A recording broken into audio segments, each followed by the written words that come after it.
ओम नमः शिवाय, ओम नमः शिवाय। शिव हरि बच्चों, बोलो श्री कृष्ण भगवान की जय। विष्णु लक्ष्मी की जय। छोटे से लड्डू गोपाल की जय। अपने अपने माता पिता की जय। अपने अपने गुरुदेव महाराज की जय। भागवत पुराण की जय। भागवत पुराण में 14वां अध्याय अलग अलग मनुओं के कार्यों का विवरण। श्री सुखदेव जी ने कहा, परीक्षित, मनु पुत्रों, सप्तऋषियों और देवताओं की नियुक्तियां स्वयं भगवान करते हैं। भगवान के जिस अवतारों का मैंने वर्णन किया है, उन्हीं की प्रेरणा से मनु आदि विश्व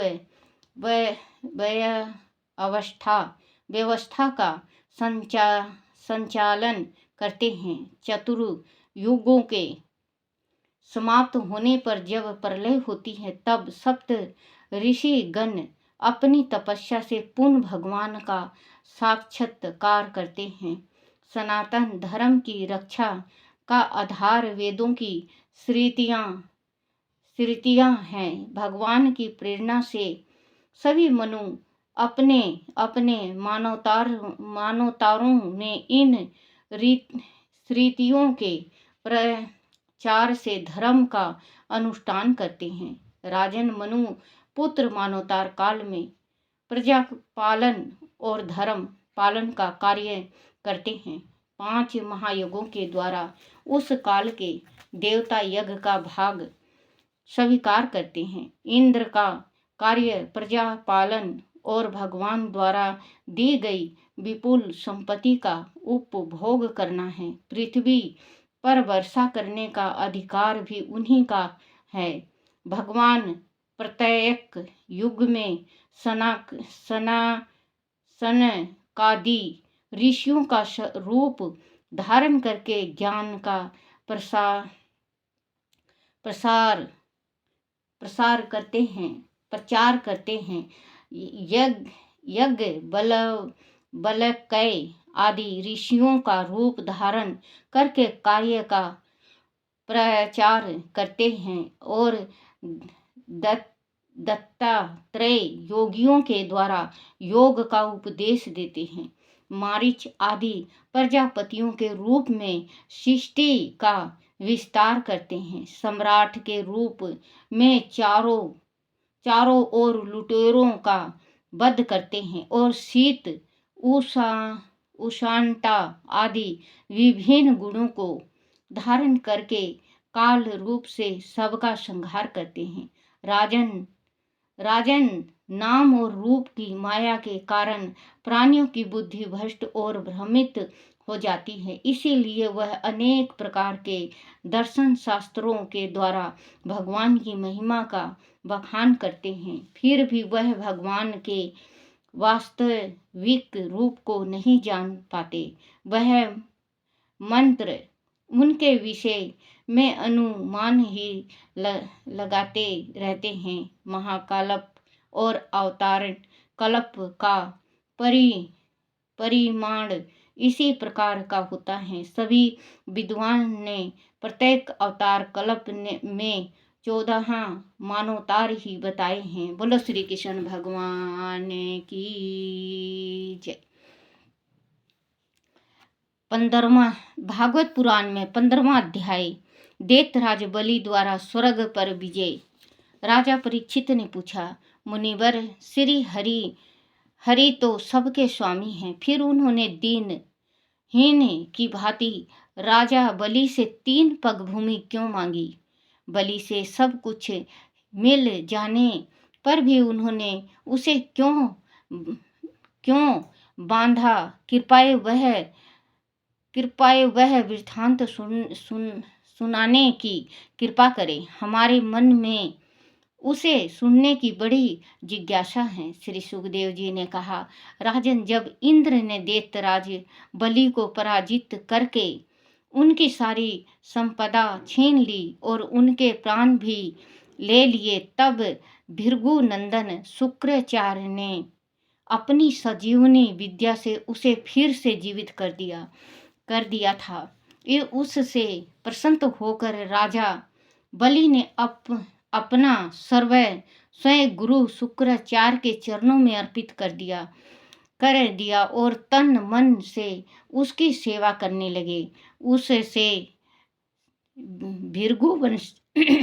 भृगुवंशी ब्राह्मण उन पर बहुत प्रसन्न हुए। उन्होंने फिर से बलि का राजाभिषेक किया और उससे स्वर्ग पर विजय प्राप्त कराने वाला विश्वजित यज्ञ कराया। यज्ञ की विधियों द्वारा जब हर्षि यान से अग्निदेव को आहुति दी गई, तब यज्ञ कुंड में से सोने की चादर से मंडा हुआ एक बड़ा ही सुंदर रथ निकला। फिर इंद्र के जैसा घोड़ा और सिंह के चिन्ह से युक्त ध्वजा निकली। साथ ही एक दीप श्रवण धनुष, 2 अक्षय तरकश और दीप कवच प्रकट हुआ। राजा बलि के दादा प्रहलाद ने उसे एक कभी ना मुरझाने वाले माला दी। उसके साथ ही दैत्यों के गुरु शुक्राचार्य ने उसे एक दीप शंख दिया। ब्राह्मणों की कृपा से इस प्रकार युद्ध की दीप सामग्री प्राप्त करके राजा बलि ने ब्राह्मणों और अपने गुरुदेव शुक्राचार्य की प्रदक्षिणा की और उनसे आशीर्वाद प्राप्त करके वह युद्ध के लिए रथ पर सवार हो गया। रथ पर सवार होकर राजा बलि अत्यधिक शोभामान हो रहा था। दैत्य सेनापति अपनी अपनी सेना लेकर उसके पीछे आ खड़े हुए। वह सभी युद्ध के लिए अत्यधिक उत्साहित हो रहे थे। राजा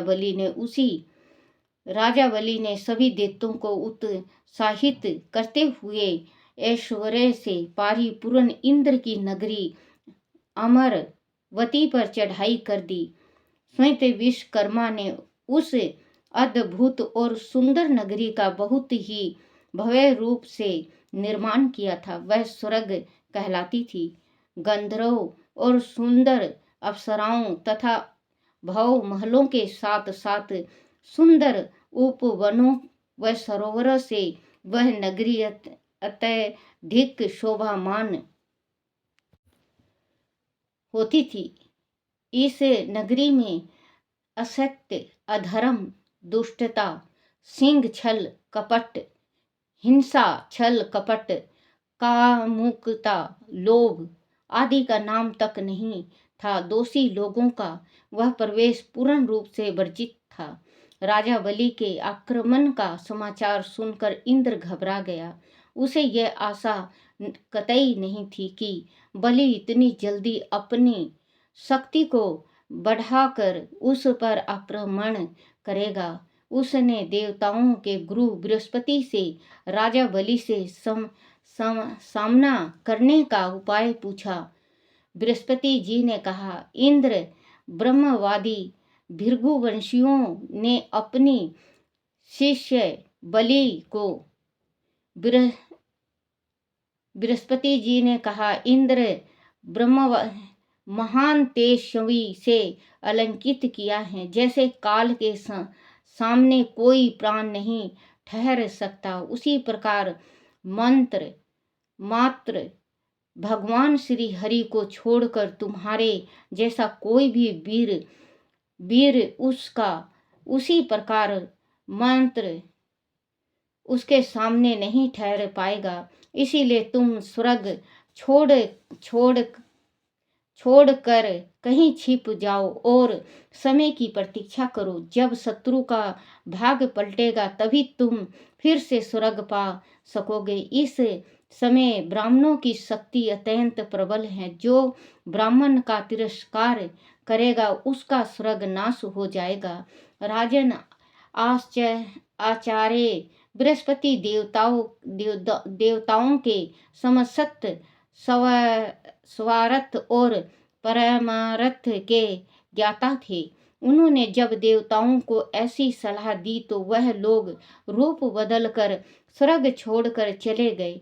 इस प्रकार देवताओं के स्वर्ग छोड़कर छिप जाने पर विरोचन पुत्र राजा बलि ने अमरावती पर अपना अधिकार कर लिया। उसके बाद उसने तीनों लोकों पर भी विजय प्राप्त कर ली। जब बलि विश्व विजयी हो गया तो भृगु वंशियों ने उससे 100 अश्वमेध यज्ञ कराए।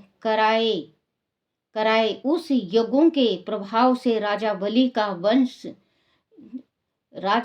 का यश चंद्रमा के समान सभी दिशाओं में फैल गया। ब्राह्मणों की कृपा से प्राप्त राज लक्ष्मी का उपभोग वह राजा बड़ी उदारता से करने लगा और खुले दिल से दान दक्षिणा देने लगा। इससे वह दानवीर राजा बलि के नाम से लोकप्रिय हो गया। बोलो श्री कृष्ण भगवान की जय। हे नाथ नारायण वासुदेवाय, हे नाथ नारायण वासुदेवाय। श्री कृष्ण गोविंद हरे मुरारी, हे नाथ नारायण वासुदेवाय, हे नाथ नारायण वासुदेवाय, हे नाथ नारायण वासुदेवाय। श्री कृष्ण गोविंद हरे मुरारी, हे नाथ नारायण वासुदेवाय। बोलो श्री कृष्ण भगवान की जय। छोटे से लड्डू गोपाल की जय। अपने अपने गुरुदेव महाराज की जय।